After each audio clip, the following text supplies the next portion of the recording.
They came to the other side of the sea, to the territory of the Gerasenes. When he got out of the boat, at once a man from the tombs who had an unclean spirit met him.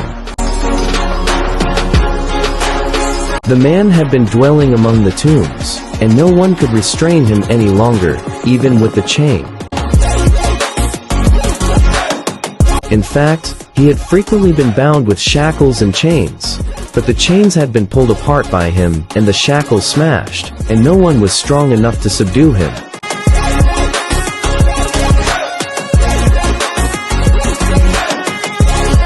Night and day among the tombs and on the hillsides, he was always crying out and bruising himself with stones.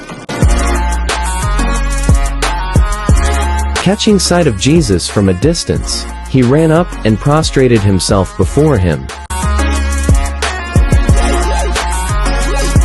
crying out in a loud voice, "What have you to do with me, Jesus, Son of the Most High God? I adjure you by God, do not torment me." He had been saying to him, "Unclean spirit, come out of the man." He asked him, "What is your name?" He replied, "Legion is my name. There are many of us." And he pleaded earnestly with him not to drive them away from that territory. Now a large herd of swine was feeding there on the hillside.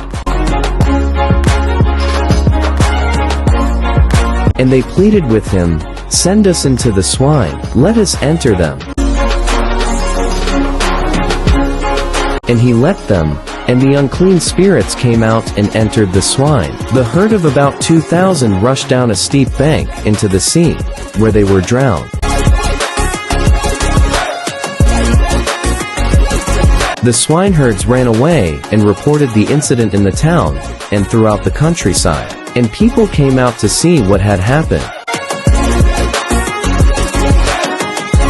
As they approached Jesus, they caught sight of the man who had been possessed by Legion, sitting there clothed and in his right mind, and they were seized with fear.